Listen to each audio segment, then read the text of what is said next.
ચાલો બેટા આ બાજુ જુઓ તો બધા. ચલો આ શેનું ચિત્ર છે?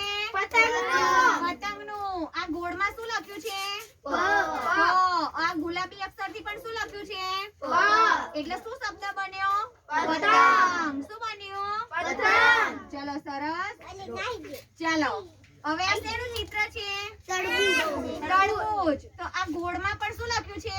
તો પછી આ ગુલાબી અક્ષરથી પણ શું લખ્યું છે?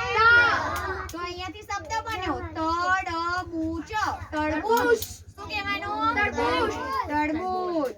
ચલો આ કોણ છે? બકરી. અને આ ગોળમાં શું લખ્યું? બ. ગુલાબી અક્ષરથી પણ શું લખ્યું?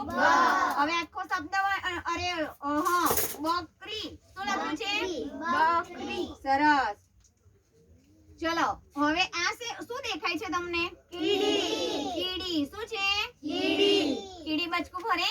હા. તો આ ગોળની અંદર કને દીર્ઘય એટલે બોલાય કી. શું બોલાય? કી. આ ગુલાબી અક્ષરથી પણ લખ્યું છે કી. શું લખ્યું છે? પછી અહીંયા કે શબ્દ લખ્યો કીડી. શું લખ્યું? હા. ચલો આને શું કહેવાય? ઈયળ. ઈયળ. પણ આ લખ્યો ઈ. આ પણ છે ઈ. એટલે અહીંયાથી શબ્દ બન્યો ઈયળ.